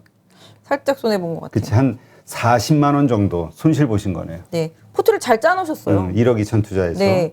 요새 사실 근데 이게 보세요. 2019년 12월부터 월급 받으면 조금씩 주식을 매수했대요. 그러니까 이게 얼마나 분할 매수랑 장기 투자가 중요하겠어요. 그죠? 포트를 잘 짜신 거잖아요. 그렇죠. 그리고 본인이 생각하는 좋은 종목들을 다 섹터별로 골라놓고 계속 조금씩 매수를. 사실은 개인 투자자분들이 이분처럼 투자만 하면 절대 당할 일이 없어요. 그죠? 월급 타면 조금씩 나눠서 사놓고, 그죠? 또, 이 주식이 좀 빠졌네? 그럼 좀 더 사놓고. 이런 식으로 계속 포트 관리를 하신 거잖아요. 어떤 식으로 보면 개인 투자자분들의 모범적인 포트폴리오 답안이라고도 볼 수 있어요. 좀 종목이 많은 건 좀 그렇긴 하지만 이렇게 펀드처럼 해놓으니까 손실이 사실 많이 안 나잖아요. 그렇죠. 왜냐면 2021년 1월부터 국내 주식도 더군다나 했는데 21년 1월부터면은 사실 계속 하락장이거든요. 그러니까 빠지기 시작하는 시점이었는데. 그러니까 2019년 12월부터였으니까 그거는 미국 2020년 주식. 4, 5, 그러니까 국내 주식은 2020년 한 4, 5월에 이제 코로나 때문에 급락하기 시작했으니까 이분은 그때부터 좀 싸게 살 수 있는 기회도 있었을 것 같긴 해요. 근데 여기는 이분은 2021년 1월부터 국내 주식 비중을 확대했다. 확대. 응, 제가 그러니까 그걸 못 봤군요. 대부분 2021년 1월부터 작년 1월. 얘기지. 그러다 보니까 이제 대형주들이 많아지신 그렇지. 거기는 해요. 근데 계속 사신 거잖아요. 확대가면서 처음에는 별로 없었었다가 그죠? 말씀하신 대로 미국 대형주 위주로 투자를 하다가 그래서 지금은 이제 보니까 고르게 섹터별로 안분이 되어 있고 계속 월급 탈 때마다 적금 들듯이 모으셨기 때문에 큰 손실은 없어요. 그래서 제가 생각할 때는 아까 말씀드린 대로 그 ETF, 코덱스 반도체 요거 하나만 제거하고 나머지는 좀 유지를 하시고 지금 모드 투어도 뭐 앞으로 나쁘지 않잖아요. 그리고 현대백화점도 마찬가지. 근데 백화점에서는 최근에 오히려 좀 신세계 흐름이 좀 좋았고 그다음에 제가 그때 저한테 100억 주면 뭐 살 거 하는 거 중에서 제가 롯데쇼핑도 있었었는데 뭐 롯데쇼핑도 요새 좀 추천들이 좀 많이 나오긴 하더라고요 보니까. 그리고 제가 SK도 막 그것도 산다고 그러고 그랬었는데 그것도 요새 많이 올랐어요 SK도. 그래서 뭐 하나 좀 추가드린다면 여기에 좀 지주회사 정도 하나 좀 있으면 더 좋을 것 같고요. 네. 그다음에 자동차는 좀 유지하시고 미포조선과 한국조선해양은 살짝 겹친다고 보겠습니다. 사실 오늘 현대중공업 많이 올랐거든요. 제가 그때도 조선주도 말씀드리긴 했지만 미포조선이 뭐 크루즈선이라든지 이런 부분에서도 되게 좋기는 해요. 그리고 지금 덜 올랐기 때문에 현대중공업 오늘 많이 올랐기 때문에 오히려 좀 올라갈 때는 탄력도가 좋아요. 좋기는 한데 같은 조선주 좀 두 개 갖고 있기는 좀 그렇잖아요. 이게 어차피 대우조선 인수 때문에 만들어졌던 그런 부분이었었는데 일단 그래서 제가 봤을 때는 그냥 제가 감히 좀 말씀을 드리자면 현대 미포조선을 살리고 한국조선해양은 상황 봐서 잘 좀 차익 실현하고 제가 좀 차트를 좀 보자마자 잠깐만요. 한국조선해양이 손실을 좀 보고 계시네요. 10% 이상 한 15% 정도 손실을 보고 계시네요. 한국조선해양은 미포조선은 지금 거꾸로 수익이 많이 났을 것 같아요. 요새 조금씩 올라왔으니까 한국조선해양도 요새 좀 이거 보내주실 때보다는 올라왔으니까 손실이 좀 줄었을 것 같아요. 제가 봤을 때는 좀 미포조선을 비중이 조금 높고 한국조선해양은 비중이 낮거든요. 미포조선은 3.4%고 한국조선해양은 1.4%니까 한국조선해양도 조금 줄이시거나 매도하시는 전략으로 추천을 드리고 현대 미포조선은 유지하시고 그러니까 여기서 이 포트에서 조금 제거하실 거는 한국조선해양이랑 코덱스 반도체 요거 정리하시고 네, 나머지는 이제 뭐 잘 유지를 하시는 게 좋을 것 같고, 뭐 안정적인 포트하고 전체적인 비중이 좀 IT 쪽에 좀 많이 실려 있고, 리오프닝 쪽에 좀 실려 있긴 합니다만은 뭐 긍정적인 부분일 것 같아요. 근데 너무 좀 대형주 위주로 되어 있잖아요. 네. 어차피 좀 월급을 타서 안정적으로 모으시다 보니까 너무 대형주 위주로 되어 있어서 나중에 조금 시장 흐름 따라가는 중소형주 단에서도 한 개 정도는 조금 본인이 뭐 감내하실 수 있는 정도 1, 2% 정도 내외라면은 한 번씩 추가해 보시는 것도 전략적으로는 좀 나쁘지 않을 것 같아요. 이 중에서 한번 뭘 볼까요? 현대 미포조선을 볼까요? 아니면 한국조선해양을 볼까요? 아까 현대차는 저희가 얘기를 했으니까 저거 그 미포조선 한번 보죠. 그럴까요? 조선주들이 오늘 많이 올랐으니까 네 오늘 조선주들이 많이 올랐으니까 한번 볼게요. 제가 한국조선해양도 한번 봐야 되겠네요. 제가 없애라고 얘기를 했으니까 살짝 봐드릴게요. 네, 그쵸. 지금 바닥에 있죠. 지금 월봉 차트죠? 일봉이에요. 일봉이에요? 네. 마이 그래도 갓. 최근에 좀 많이 올라왔어요. 조선주들 최근에 바닥에서 꽤 올랐어요. 거의 한 20%가량 올라왔어요. 제가 봤을 때는 지금 한국조선해양도 지금 60일선까지 올라왔죠. 올라오고 지금 약간 거래 조금씩 늘고 있지만 전체적으로는 아직 부족하다. 그래서 제가 생각할 때는 한국조선해양을 좀 더 추가적으로 시장 따라서 올라온다라면은 한 9만 한 4,000원, 5,000원 요 사이 정도 온다라면은 좀 정리 한번 해주시고 오히려 미포조선 살리시는 게 좋을 것 같아요. 아니면 뭐 미포조선을 요거 판 걸로 더 실으셔도 상관은 없고요. 그래서 미포조선이랑 또 그림 자체가 다르잖아요, 지금. 그죠? 아까 그 한국조선해양은 바닥에서 헤매다가 이제 올라온 상태고 미포조선은 저희가 예전에도 좀 해줬지만 이게 하락 추세였다가 지금 상승 추세로 전환해 가는 과정이잖아요. 그래서 지금 여기 상방에 여기 막혀 있긴 합니다. 그래서 미포조선 같은 경우는 지금 여기 한 84,000원 부근에 저항대가 있긴 하지만 이 추세라면 분명히 돈다. 지금 여기 보시면 이평선들도 이제 터닝하기 시작했거든요. 그래서 이제 내려오더라도 탄탄하게 받쳐줄 거란 말이에요. 그래서 기본적으로 제가 봤을 때는 지금 상태라면은 조선주들이 사실은 뭐 저가 수주도 안 하고 좋은 부분은 분명히 있지만 아까 말씀드린 대로 후반 가격도 사실 협상을 해야 되는 부분들이 분명히 있고 그다음에 수주는 받아놨지만 돈은 한 2, 4년 뒤에 들어오고 이런 부분이 분명히 있습니다만은 아까 말씀드렸던 대로 뭐 유가가 올라가면은 해양 플랜트 뭐 이런 부분들도 있고 그다음에 또 LNG선이라든지 이런 거에 대한 좀 수주 이런 부분들도 있어요. 사실 그래서 오히려 조선주도 많이 오르지만 요새 최근에 조선 기자재주들도 많이 오르거든요. 들어가는 부분들. 그래서 일단 지금은 방향성이 현대미포가 훨씬 좋고 그렇기 때문에 이쪽으로 조금 전환을 해 주시는 게 좋겠다. 그래서 일단은 지금은 좀 보유 전략 드리겠고요. 현대미포조선은 아까 말씀드렸던 대로 한국조선해양을 뭐 팔거나 하면은 현대미포조선이 조정받을 때 여기다가 더 끼워 넣으셔도 되고 그래서 일단 지금 상태라면은 현대미포조선 뭐 다른 분들 가지고 계신 분들한테도 참고적으로 말씀드리면 약 한 75,000원 부근이 마지노선이고 지지선이다. 그래서 조정이 오더라도 75,000원에 근접하는 수준이라면은 신규 조건도 사실은 가능하다라고 좀 말씀드릴 수 있을 것 같고요. 뭐 미포조선 조금 지금 현재 상태에서는 나쁘지 않다라고 받아들일 수 있을 것 같아요. 지금 연기금이 계속 꾸준히 사고 있습니다. 기관이랑 개인들은 계속 좀 팔고 있죠. 외국인은 뭐 샀다 팔았다 관망세라고 보시면 좋겠고요. 최근에 보시면 낙폭과대주들 중에서 약간 유가에 민감한 섹터주들은 기관 연기금이 좀 많이 만지고 있고 또 오늘이랑 최근에 보면은 낙폭과대였던 기술주 성장주 섹터주들도 연기금이 좀 들어오는 흐름들이 좀 나타나고 있거든요. 그래서 연기금이 많이 팔았던 종목들을 다시 또 담는 경향이 최근에 좀 나타나고 있기 때문에 일단 미포조선 같은 경우도 지금 시장의 상황을 고려했을 때 연기금의 이탈이 강하게 없다라면은 지금 상태에서는 7만 5, 6천 원대 내려오면은 오히려 또 좋은 기회다. 오히려 저렇게 종목들이 저기서 버티다가 위로 슈팅 가는 경우도 되게 많아요. 하지만 상대적으로 슈팅 가서 만약에 9만 원까지 간다.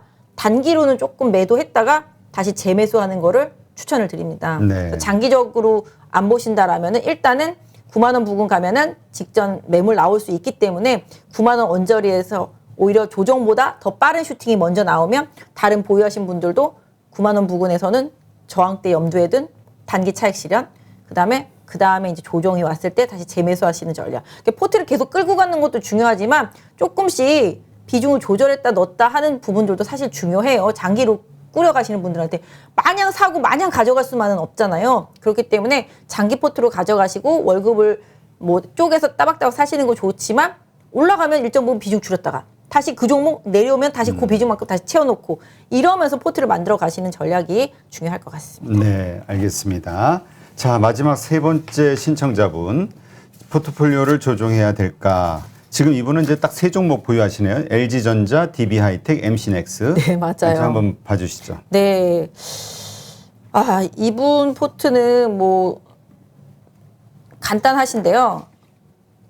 간단하신데 이제 지금 보시면 딱 이렇게 있어요. 손실액도 화면 나왔네요.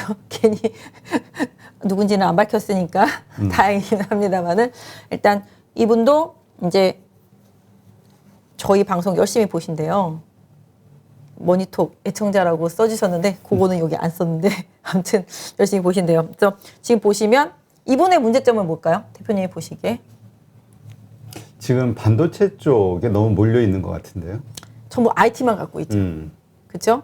IT만 갖고 있기 때문에 그리고 이게 전체가 뭐랄까 이게 100%인지 아니면 현금증 일정 부분 있으신지 그걸 좀 안 써주셔가지고 그냥 지금 보유하고 있는 주식만. 네. 그래서 제가 그거를 말씀드릴 수는 없는데 지금 LG전자, DB하이텍, MC넥스 있겠죠. LG전자 전장, DB하이텍 반도체 역시 이것도 어떤 부분은 전자 장비 쪽입니다. 그렇죠. 반도체 차량용 반도체 쪽 많이 하니까 MC넥스도 카메라죠. 이것도 역시 전장 쪽이잖아요. 이분은 지금 전장 쪽에 다 올인되어 있는 상태예요. 지금 보시면 근데 지금 전장이 어때요?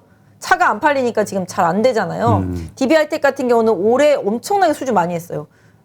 풀캐파로 돌려도 진짜 꽉꽉 차 있어요, 지금 수주가. 근데 주가가 이미 한번 올랐었기 때문에 지금 좀 차익 실현 매물 나와 있는 상태고요. 지금 시장에서 좀 반도체가 뭐 자동차 좀 잘 안 풀리니까 지금 다시 또 약간 눌려 있는 상태. 그다음에 또 미국이 러시아 압박하는 게 다 반도체잖아요. 그러다 보니까 또 지금 눌려 있는 상태.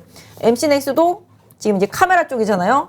차량용 카메라란 말이에요. 많이 뭐 물론 휴대폰도 많이 하지만 차량용 쪽에서 좀 많이 비중이 있고 그쪽에서 잘 나가는 경우인데 역시 그 부분들이 지금 눌려 있죠. 그다음에 또 최근에 이제 휴대폰 쪽들 좀 올라오면서 MWC 때문에 좀 올라오면서 좀 올라왔다가 지금 살짝 이제 멈칫해 있는 상태인 거잖아요. LG전자도 아까 말씀드린 대로 안 되는 거 다 잘라 버렸고 이제 달리기만 하면 되는데 달리기를 하고 요이 땅 준비는 하고 있는데 지금 상황이 지금 조금 안 좋은 상태인 거잖아요. 역시 또 자동차 문제, 그다음 반도체 문제 이거 다 엮이면서 LG전자도 지금 달려가는데 좀 시간이 필요한 상태가 돼버렸습니다. 그래서 IT 쪽만 포트를 다 가지고 계시기 때문에 어떤 면에서 보면은 지금 작금의 이 사태가 해결되면 제일 좋은 포트일 수도 있어요. 왜냐면 가장 주도주가 될 만한 섹터로 IT 반도체 쪽을 많이 보고 있잖아요, 지금. 그러니까 자율주행차부터 시작해서 전장 쪽을 다 가지고 계시기 때문에 이 시장만 어떻게 조금 개선이 되면은 아주 좋아질 수 있는 포트를 가지고 계시지만 안정적인 포트는 아니잖아요, 지금. 지금 시장 대비해서 낙폭은 과대하지만 러시아 문제 때문에 더 많이 빠져 있어서 물론 주가는 지금 바닥권이라고 생각을 하고 있습니다. 그래서 굳이 버리실 필요까지는 없지만 일단은 기다려보시는 전략. 다만 지금 매수가가 LG전자가 14만 3천 원이면 지난번에 15만 원까지 갔다가 지금 빠져서 12만 3,500원 정도 하니까 손실이 좀 나 있는 상태죠. DB하이텍이 7만 800원이니까 잠깐만요. MC넥스 52,600원. 제가 한번 차트 좀 볼게요. DB 하이텍. 네. DB 하이텍이 78,800원이죠. 거의 손실 조금밖에 없네요. 78,800원이니까. 지금 오늘 69,900원이니까.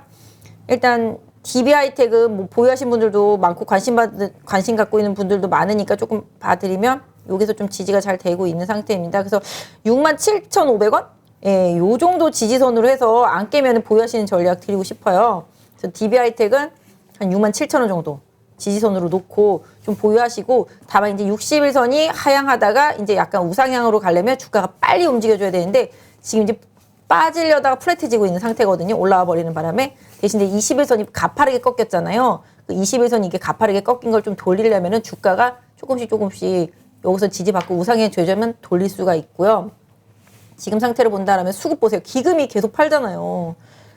이게 연기금이 계속 이렇게 파니까 못 갈 수밖에 없는 거예요. 수급이 네. 꼬여 있어요, 지금. 외국인도 엄청 팔았잖아요. 현대미포하고 완전히 차이가 네, 확 반대예요. 그러니까 아까 말씀드린 대로 이번 사태에 수혜주는 계속 기금이 사고 이번 사태에 피해주는 계속 기금이 팔고 있어요. 그러다 보니까 지금 DB 하이텍이 엉켜 있는데 반대로 또 이번 사태가 잘 해결되면 사겠죠. 네, 그래서 DB 하이텍만 놓고 본다라면은 그렇습니다. 그래서 지금 수급이 꼬여 있기 때문에 연기금의 수급 변화를 조금 체크해 보실 필요가 있겠고요. 단기적으로는 지금 좀 저항이 확실히 한 72,000~73,000원에 있어요. 그래서 보유하신 부분도 역시 여기도 리밸런싱을 계속 하시면서 가셔야 되기 때문에 73,000원대 정도 가면은 저항대 일단 1차적으로 염두. 요게 뚫리면은 다시 80,000원까지 갈 수 있는데 73,000원에 지금 막혀 있기 때문에 이 막힌 가격을 좀 잘 뚫어내는지 보유하신 보시고요. 다른 분들도 이거 DB 하이텍 가지고 계신 분들 참고하셨으면 좋겠어요. 그래서 네. 이렇게 좀 봐주시고, LG전자는 12만 원만 안 깨지면은 일단은 조금 갖고 계시면서,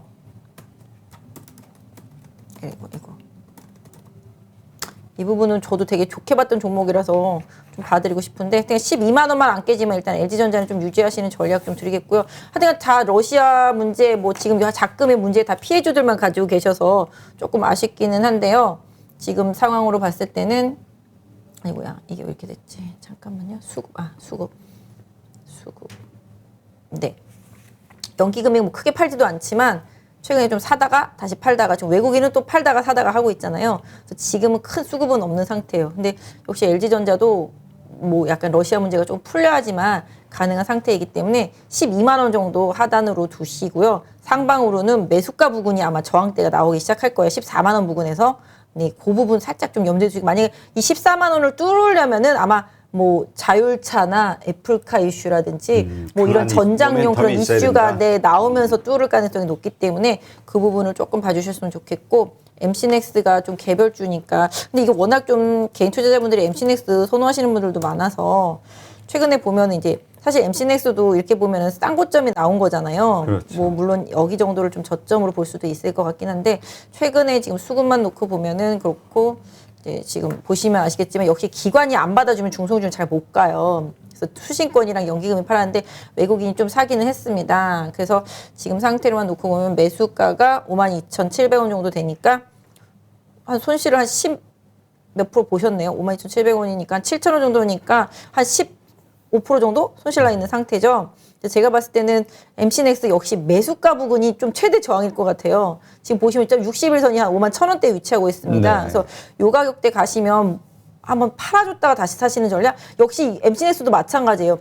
자율주행차가 막 치고 나가면서 자율주행차 섹터, 카메라 섹터가 전체적으로 치고 나가는데 혼자 팔 필요는 없겠지만 그런 별다른 이슈 없이 뭐 개별 이슈라든지 이런 부분을 해서 만약에 반등이 나오면은 여기서 한번 매도를 해 주셨다가 다시 한번 5만 원 아래에서 좀 재매수 하시는 전략, 이런 부분을 좀 쓰면 좋겠어요. 그래서 단기적으로는 MC넥스 제가 봤을 때는 여기 최대 지지선을 한 44,000원 정도에서 43,500원 정도, 네, 43,500원에서 한 44,000원 정도에다가 지지선을 두시고요. 그 가격 이탈하지 않는다라면은 일단 조금 유지를 하시면서 기술적인 반등 조금 더 기다려 보시는 전략. 다만 이제 포트가 전부 IT로 다 짜여져 있기 때문에 나중에 뭐 현금이 만약에 있으시다라면은 이걸 뭐 굳이 뺄 필요까지는 없지만 현금이 추가로 있으시다라면은 조금 뭘까요? 지금 시장 상황에 맞는 섹터 있잖아요.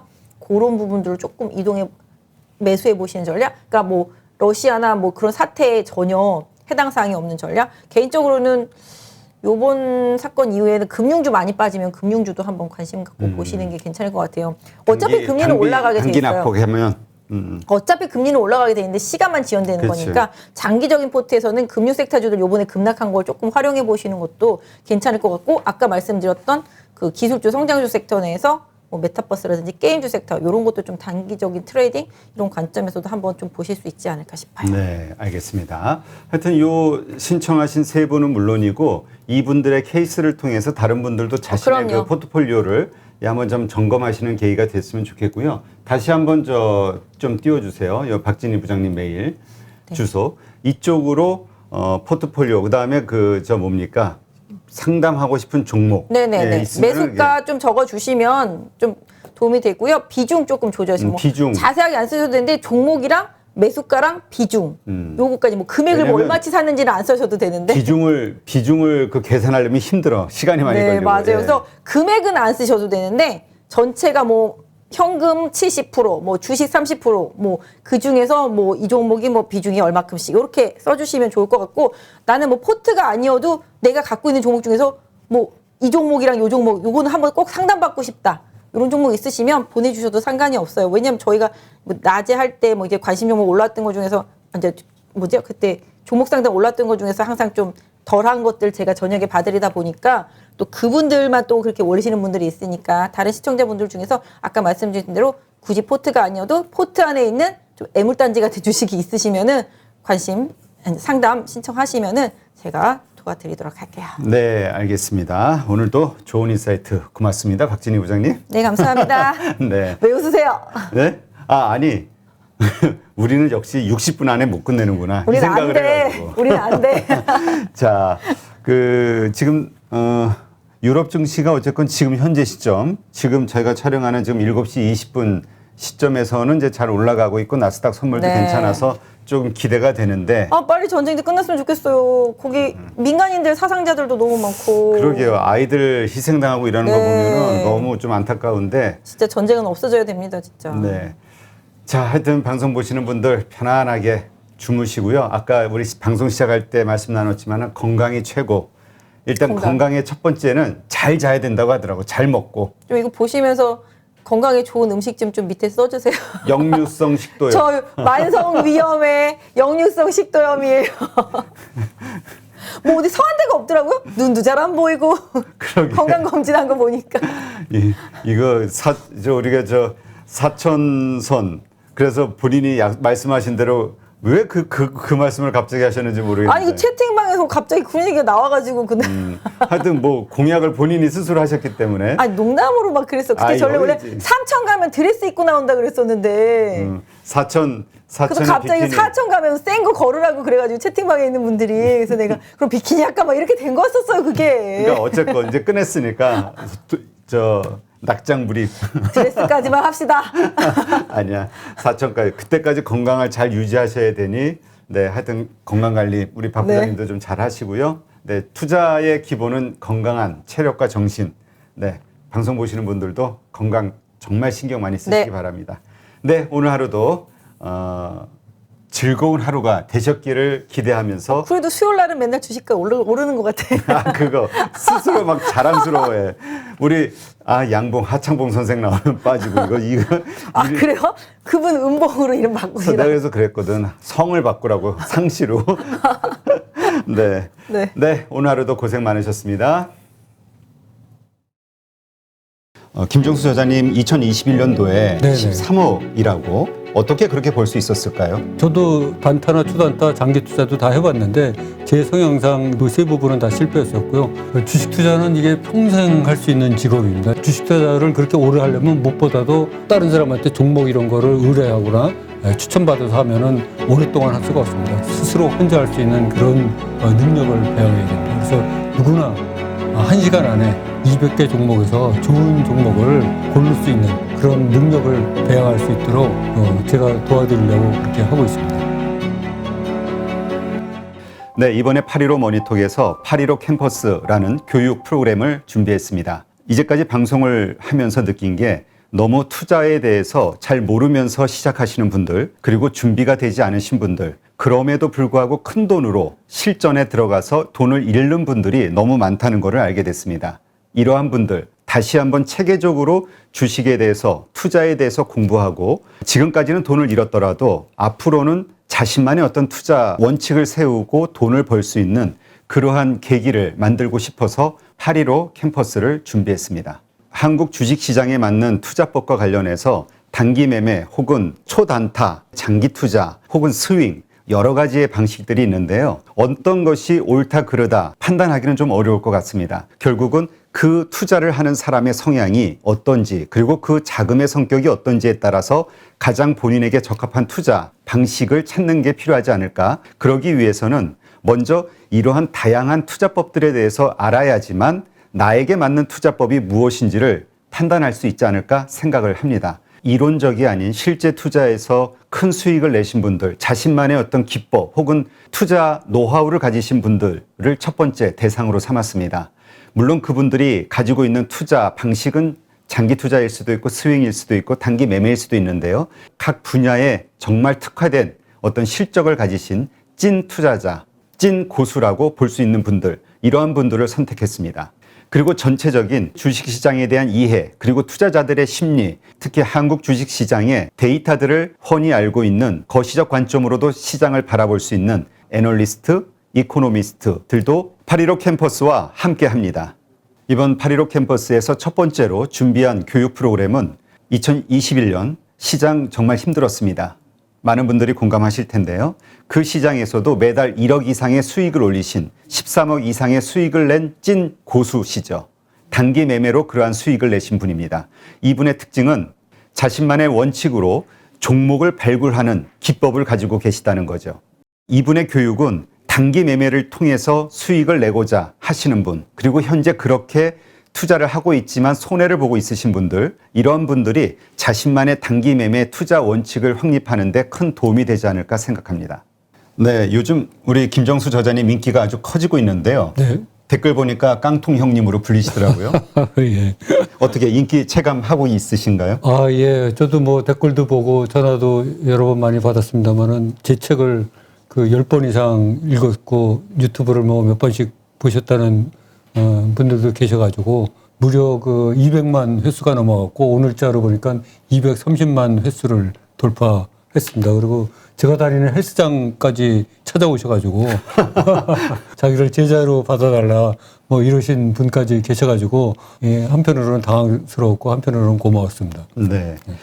이번에 교육과정을 만드시죠? 네네. 가지고 계신 그 투자의 노하우를 네. 정말 제대로 전달하기 위해서 네네. 좋은 프로그램을 만드는데 네네. 이유가 특별히 있으실까요? 아, 이게 주식 투자는 이게 평생 할 수 있는 직업입니다. 지금 워런 버핏도 90살이 넘으셔도 왕성하게 활동을 하고 계십니다. 그 주식 투자는 마우스만 클릭할 수 있는 힘이 있으면 누구든지 나이가 100세가 넘어서도 할 수 있고 우리 젊은 사람 기준으로 봤을 때는 앞으로 최소한 뭐 3, 40년 이상, 50년 이상 할 수 있기 때문에 주식 투자를 그렇게 오래 하려면 무엇보다도 다른 사람한테 종목 이런 거를 의뢰하거나 추천받아서 하면은 오랫동안 할 수가 없습니다. 스스로 혼자 할 수 있는 그런 능력을 배워야 됩니다. 그래서 스스로 할 수 있는 능력을 배워가도록 그렇게 책을 썼고 또 유튜브에서도 여러 번 이제 나와서 했는데 그것만으로 조금 부족하고 디테일한 부분을 자세히 설명 못하는 부분들이 있어갖고 제가 이 프로그램을 끝까지 성실하게 이수하시면은 누구나 1시간 안에 좋은 종목을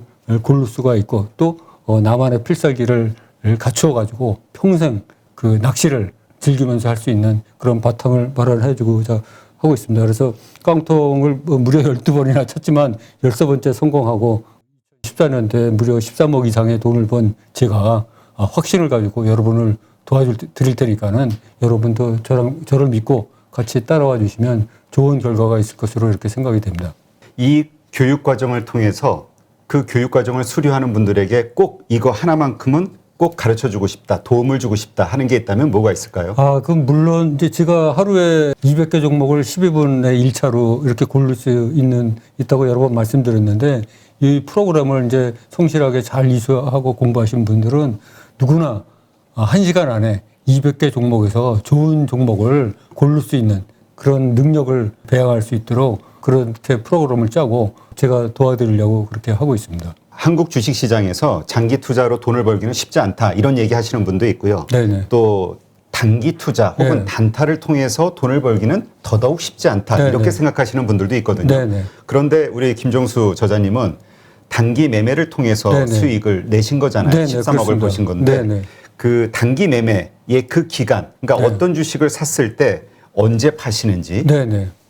제가 이제 주로 장대 양봉이 형성된 그 세력이 돈을 넣은 그런 종목을 위주로 특히 또 그 턴어라운드 된 그런 주식만 사서 그 이익이 한 플러스 10% 정도 나면은 매도를 하는 그런 거를 이제 기계적으로 반복을 해왔습니다. 그래서 그 수익이 누적되다 보니까 굉장히 큰 수익을 낼 수 있었습니다. 그러니까 이번에 교육 네네. 프로그램에서 가르치시고자 하는 것은 네네. 한국 시장에 특화된 단기 매매 네네. 트레이딩 방식이라고 그렇습니다. 생각하면 되겠네요. 네, 맞습니다. 저는 저도 단타나 초단타, 장기 투자도 다 해봤는데 제 성향상 이제 그런 거가 맞지 않았었고 그 세 부분은 다 실패했었고요. 그 또 한국 주식 시장 상황상 단기 매매가 아주 적합하다. 이렇게 생각이 들어서 단기 매매에 집중해서 하다 보니까 이렇게 좋은 성적을 거둘 수 있게 된 것 같습니다. 어떤 분들이 단기 매매 투자에 적합하다고 보세요? 제가 생각하기에는 한국 사람들의 90% 이상은 단기 매매에 적합하다고 생각하고 있습니다.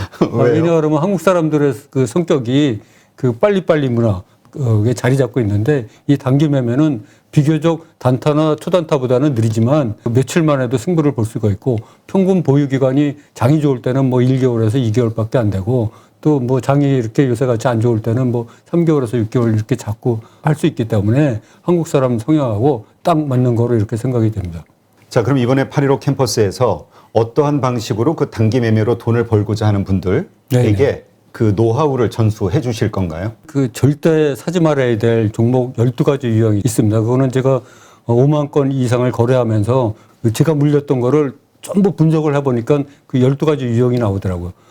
또 반드시 사야지 될 종목 유형도 12가지가 나옵니다. 그래서 모두 이 24가지가 있는데 이 24가지가 제 책에는 아쉽게도 한 가지 종목밖에 그 예를 못 들었습니다. 근데 이번 영상에서는 종목을 순차적으로 이렇게 소거를 하면서 이게 왜 이렇게 됐는지, 왜 이런 일이 벌어졌는지, 결과는 어땠는지를 차근하게 설명을 드릴 거고요.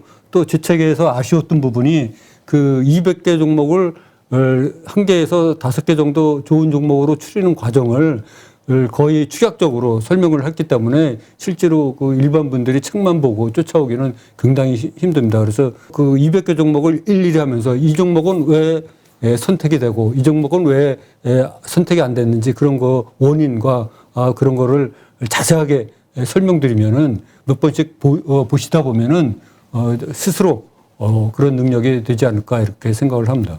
그런데 이제 VOD 네. 강의만 보고 배운다는 게 쉽지 않다. 하다 네네. 보면은 생각과는 다른 네네. 여러 가지 어려운 문제들이 생기잖아요. 네네. 그래서 영상만 보면서 과연 배울 수 있을까 이런 생각 하시는 분들 있을 네네. 수 있을 것 같은데요. 네네. 그래서 저희가 이제 한 달에 한 번씩 그 라이브 방송으로 궁금하게 생각하시는 분들을 직접 소통을 하면서 궁금증을 받아서 그 자리에서 바로 대답을 드리고 이렇게 하는 그 시간을 마련해서 그 문제를 해결해 드리도록 하겠습니다. 8.15 캠퍼스를 통해서 평생 활용할 수 있는 종목 선정 방법을 여러분께 알려드리도록 하겠습니다. 그거 내 특급 비밀인데.